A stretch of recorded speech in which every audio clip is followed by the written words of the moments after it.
Next up, we have a very interesting topic. It's called The Gap, what emerges when artificial intelligence advances faster than people.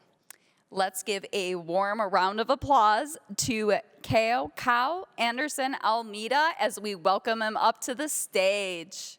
Good afternoon, everyone. How's everyone doing?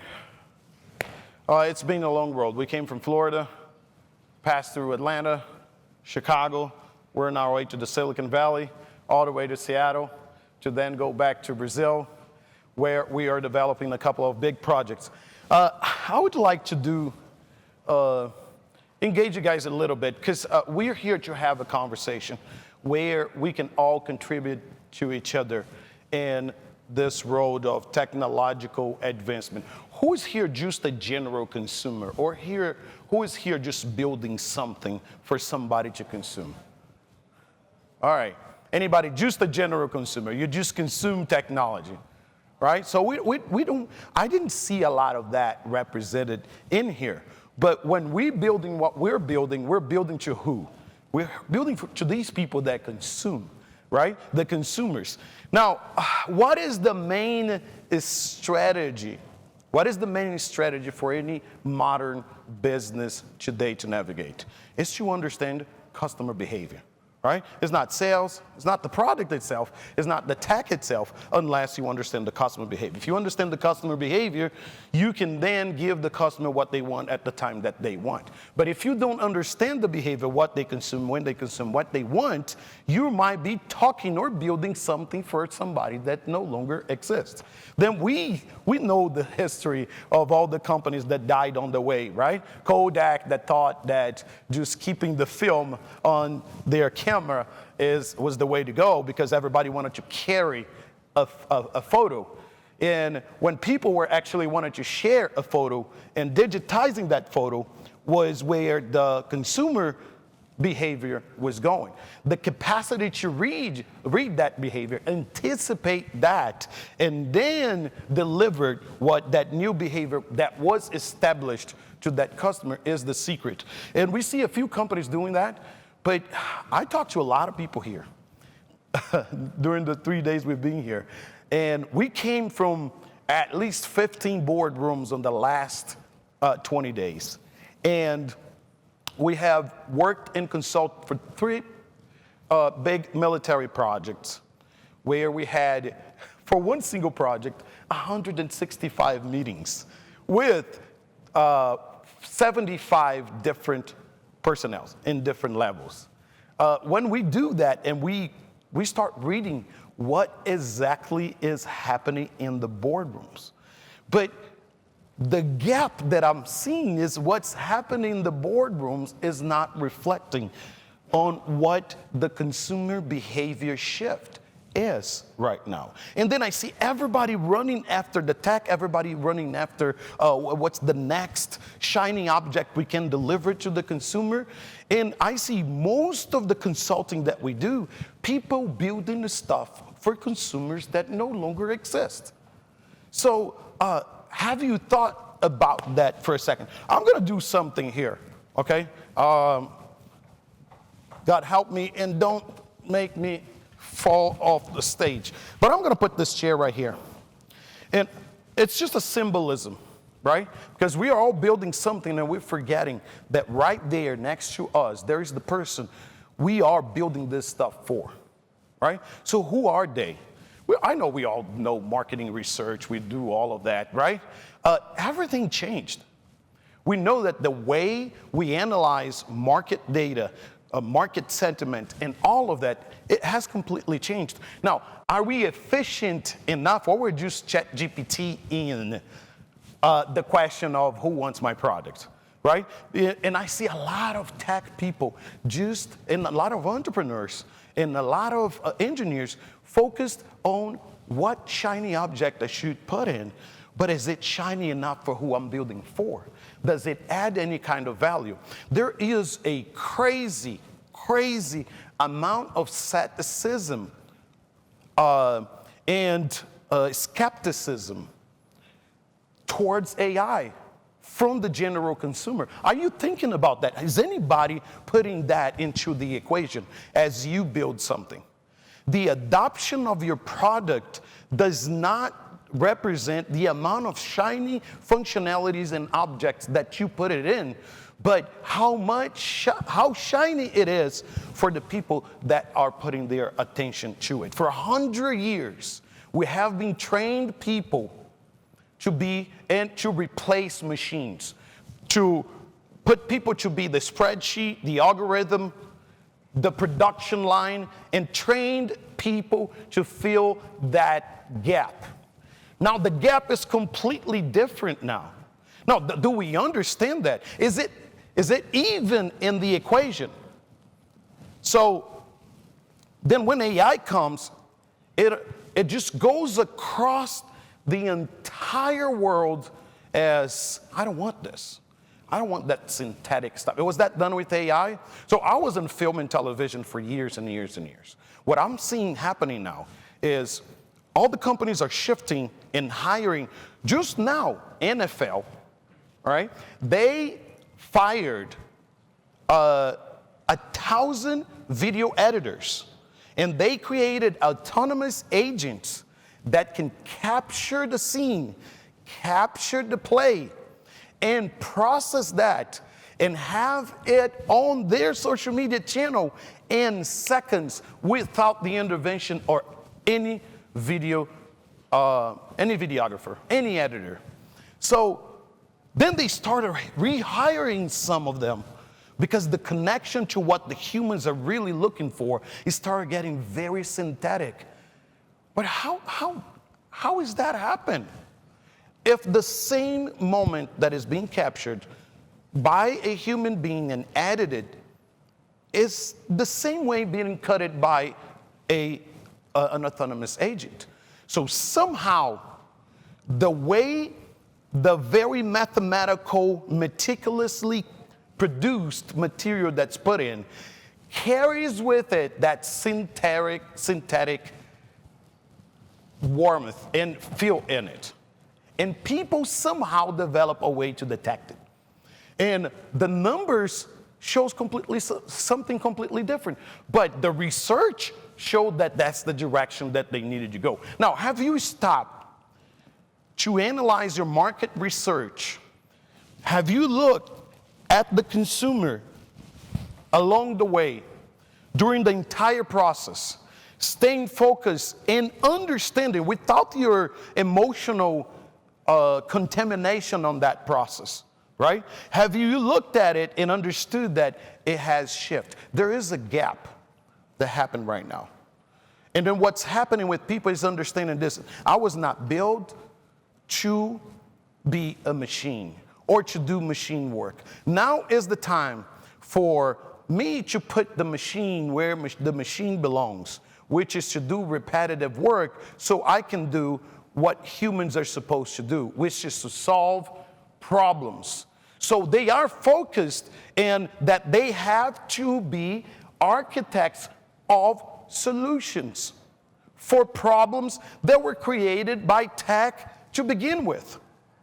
And if we are not focused enough and not understanding who we are speaking with, and if they are still in the room when our product is ready, so who are we building this for? Who is going to fill that gap when this is going so fast and people are taking their feelings away from synthetic content?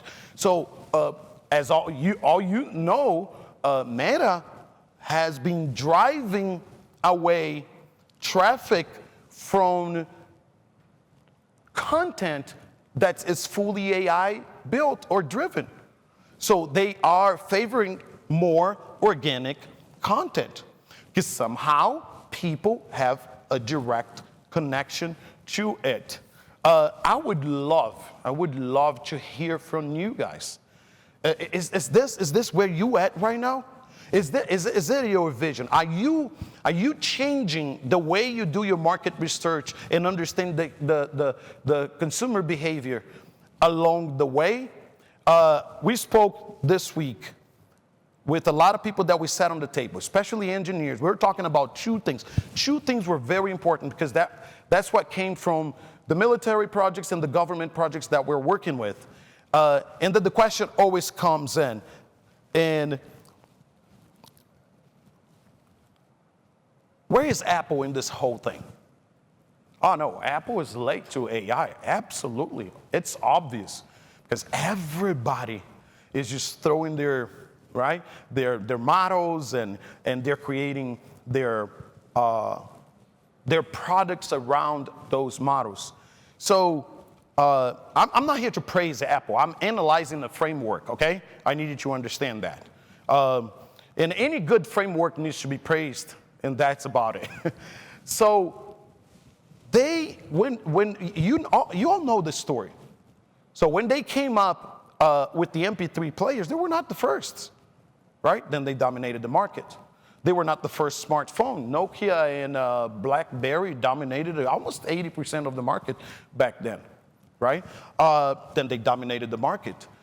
So Apple waited 3 to 4 years. Then that same thing happened with the tablet. Same thing happened with the smartwatch. And then they dominated those categories after being accused to be late to the game every single time. Apple has this pattern of understanding and creating a different way to analyze consumer behavior and anticipate the change and the level of adoption so they can then refine what's available and then deliver what the gap was. So understanding that gap is always important. But now, I would argue and say, and that's what I brought to the table, is that, okay, that's fine. That framework, it worked for all these categories of product that Apple developed for the past, how many decades? 2, 3, 4, whatever that is, right? I would say that right now, the framework is still very effective.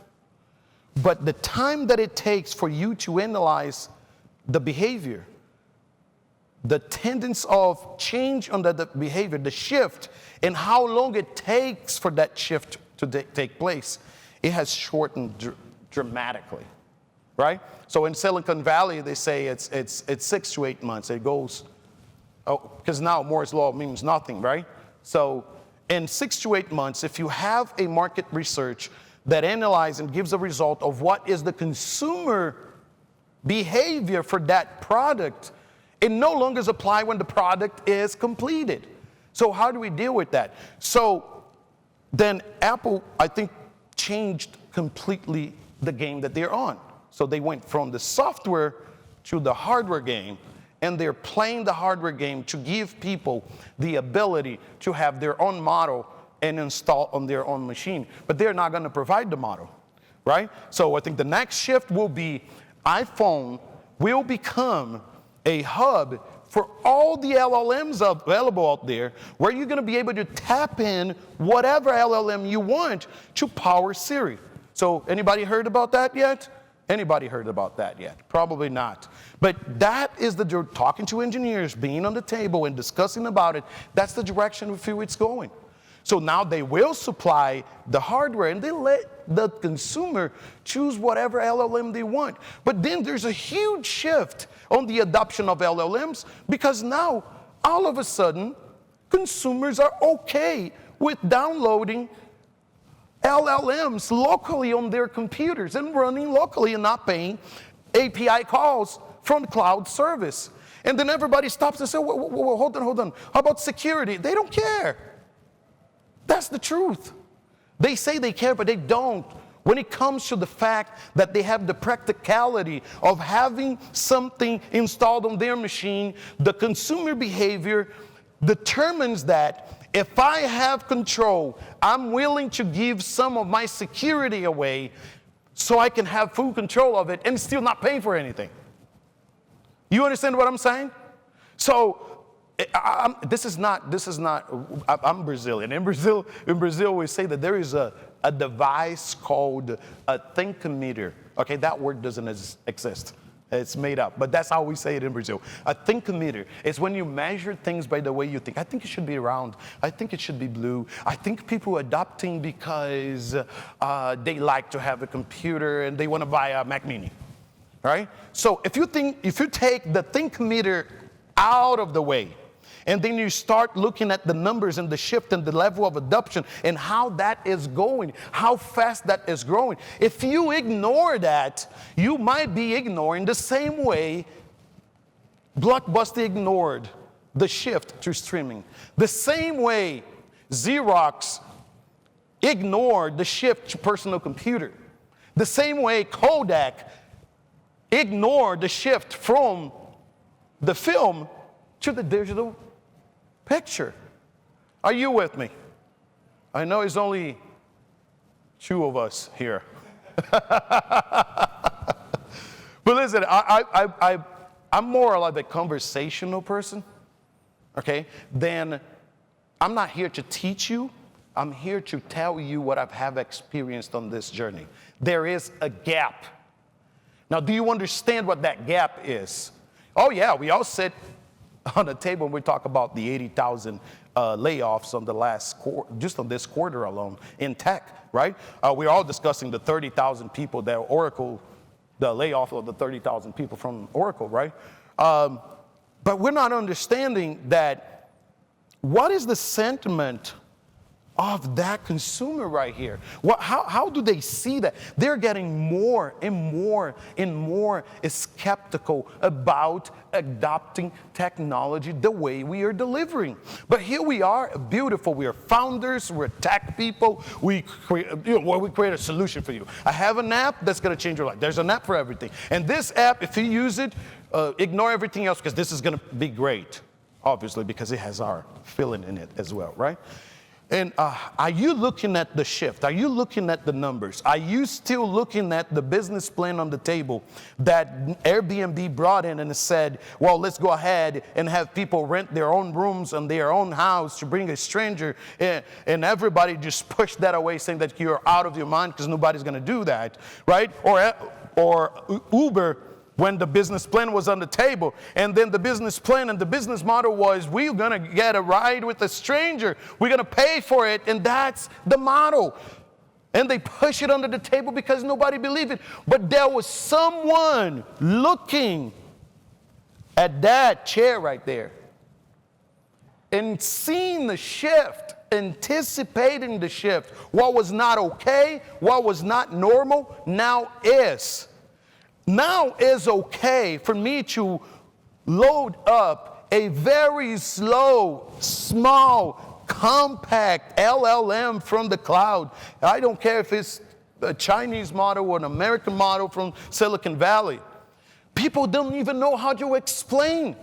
I just encourage you to look at those numbers and do not ignore, because those are not computers. Those are people. Those people are changing the behavior right in front of our eyes. Being skeptical about any AI you bring into the table. Being skeptical about all the shiny objects that you're creating and telling them that is going to change their lives, solve their problems. Being skeptical about you are using their biological weakness against them to your advantage. Who is going to change that narrative? Who is going to fill that gap? Is it going to be a bunch of Blockbusters and Xerox and left dealing with the gap? And that's what I want to encourage you to think of. Just sit back with your business plan. Does your business plan challenge the thinking of today? Does it embrace the change in the level of adoption and whatever that adoption is? Do you have that in your business plan? Do you have that in your framework? Do you have under your timeline? Do you have that on your roadmap? Do you have it or not? Because right now, if we're sitting on the table with the VCs, right? I'm talking about everything I filter here. I was throwing it in the stage here to cover up for someone, and I'm grateful for having the opportunity. So I didn't prepare something from the slide deck for you. So I decided to take this entire journey from these military projects, government projects, in boardrooms to come here and tell you what the gap is. People are waking up that everybody that is involved in adopting tech the way we are and the way we are offering, they are on the devil side. They are on the dark side, and they're coming for me, and I need to protect myself. And then somebody comes online with a narrative that, oh, you go ahead and download a 20 billion parameter small light model, and you buy a Mac Mini or, whatever computer you have in your closet, you install that.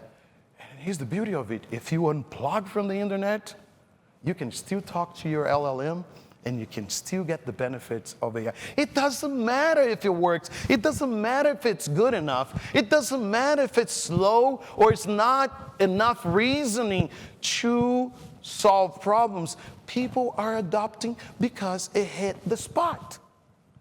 And that's what's happening. Then we sit down in the boardrooms of the big tech companies with all of these CEOs, CTOs, CMOs, and they're all talking about that. Then we come over here, we sit down with all of you. Nobody can explain the direction the consumer behavior is going. And then we are all sitting on the table and talking about behavior from 12 months ago, from 18 months ago, from 24 months ago.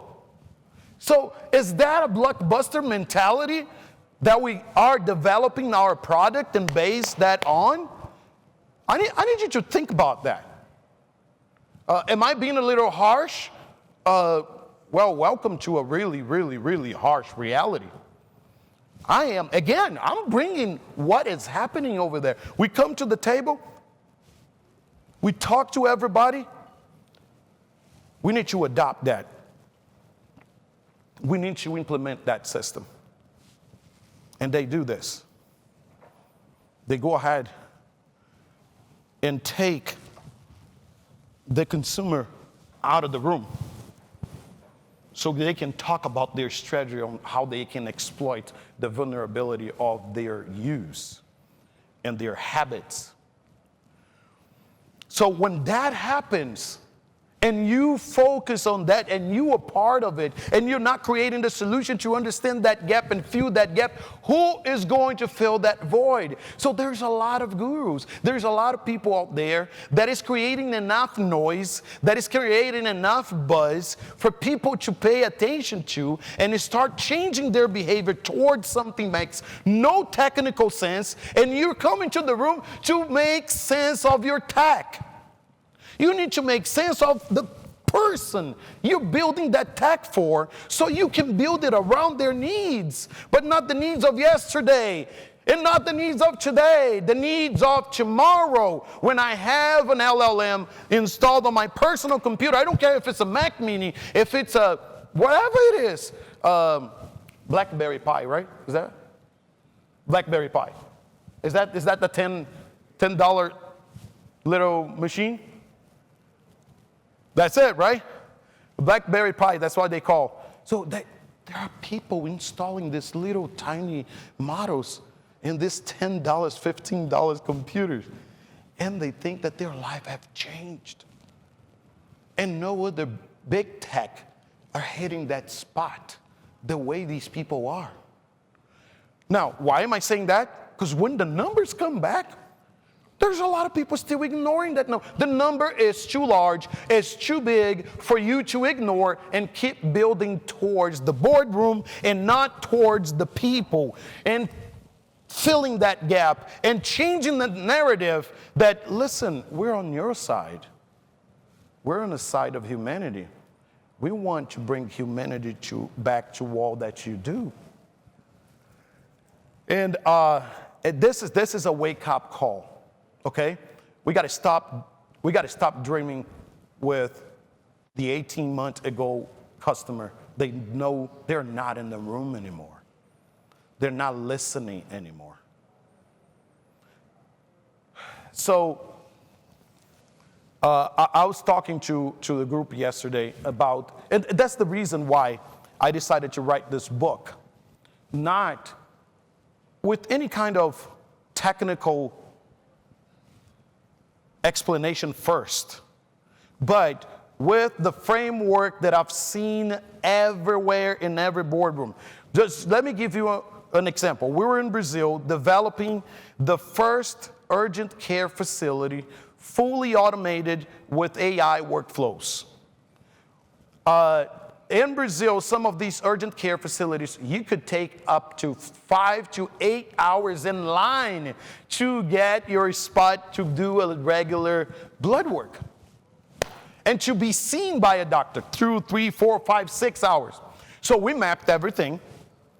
And then we started the process and the strategy of implementation. Then we started making the questions, asking the questions, right? About the clarity of where we're going to go and why we are doing all this.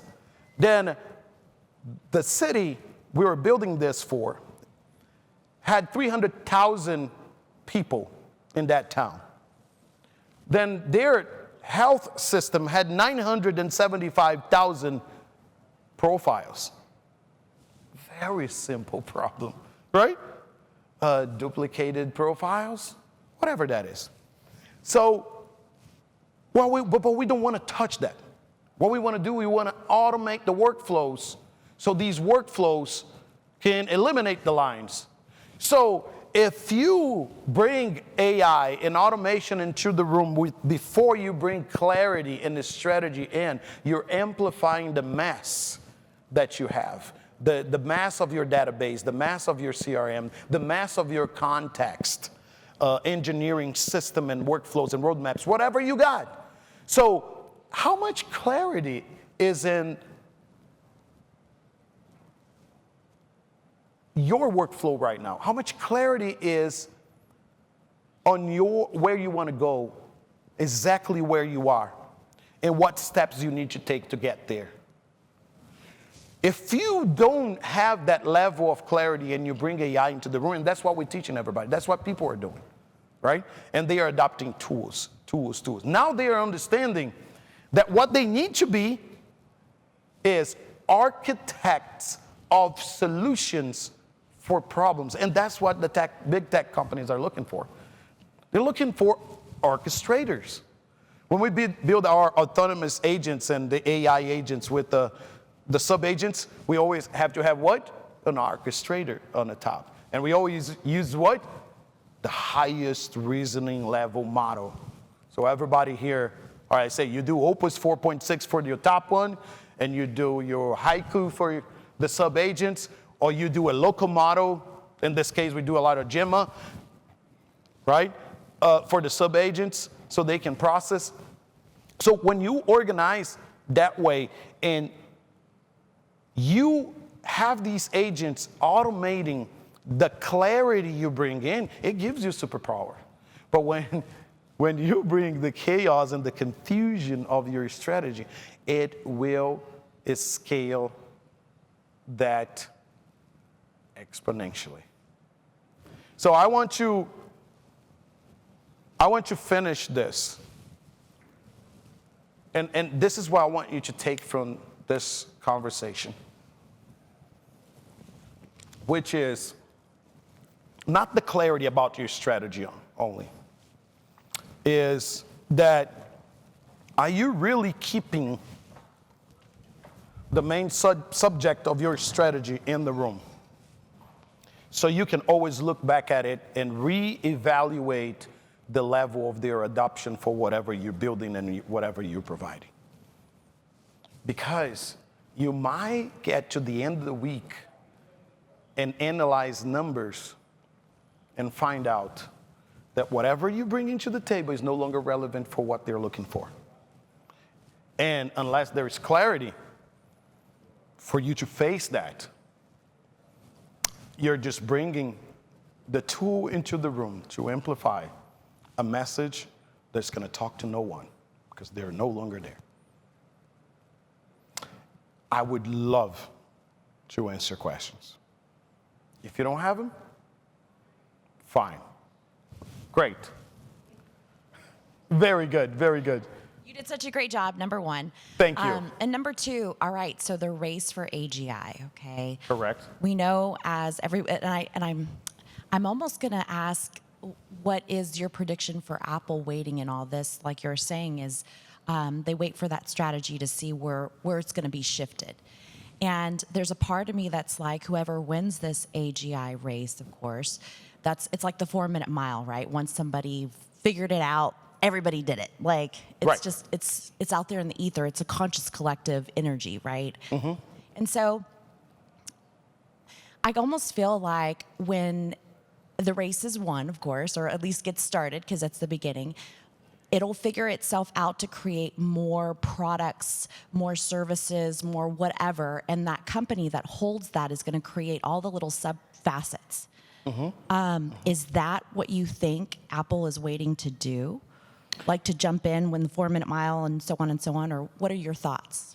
All right, great question. And you brought 3 questions in one, and I'm gonna try to say, no, I love it, I love it. No, I'm gonna do the best I can to separate them. First of all, this is my take. I think AGI is already there, but it's just they just don't have any way to put that to use and contain that and use that in their advantage so they don't lose the race. Because the moment it's out of control. Out of control. Now, I want to be very careful what I'm saying, because when I say AGI, there are different versions of AGI. Okay, I'm going to give an example over here. So I use an AI system just to go ahead and create a robot arm, and I need this book to be dropped over there. All right, so I created a system and a workflow with an LLM to do just that. But now, me, a human, I'm going to drop this. I look at the floor. Oh, this is not glass. Okay, this is not metal. Oh, this is not cast iron. All right, this is not that heavy. Oh, in order to hold this and not drop it, I need to put that much force on this finger and that much force on that. Oh, I'm doing that while I'm not looking at it, and I'm looking at you. But at the same time, I see that you're nudging your head, and I'm seeing at the same time on the corner of my eye, I'm looking at that camera. All right, and on the corner of that eye, that light over there is bothering me. Every time I look at it, it come back here, and it changed the perspective. But I'm still processing everything I was doing here all at the same time. And then when I dropped it, I say, how long is it going to take to get there? Is it anything underneath it? And what if I try to grab it before that, and then I process how fast I needed to be? How could I put my arm down there? And what's the position of my leg and my arm and my torso in order to do that? For me, that's AGI. And they're nowhere near that. If that's what we mean, we're nowhere near. So I believe they will create, AGI is not going to be one system. AGI is going to be a stack of systems that will perform and simulate everything that I just talked about. And there will be no system anytime soon in a stack or whatever that can cover all of that. Second question.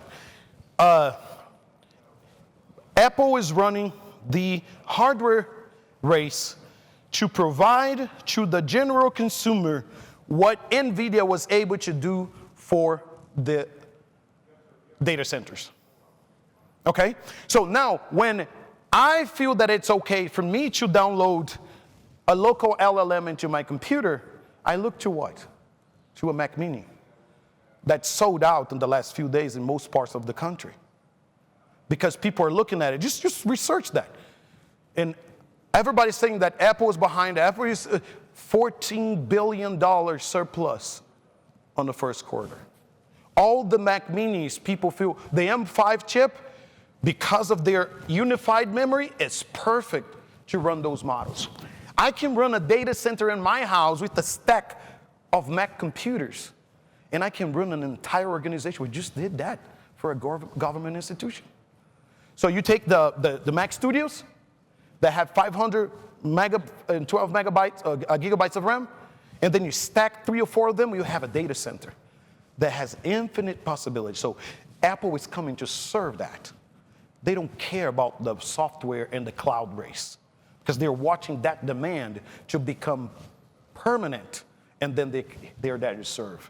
Now, they have billions of phones in everybody's hands, and that phone will become a hub to house all these LLMs. Okay, well, go ahead, throw your models out there. Let people use, because they will be able to download it into a phone that they already have.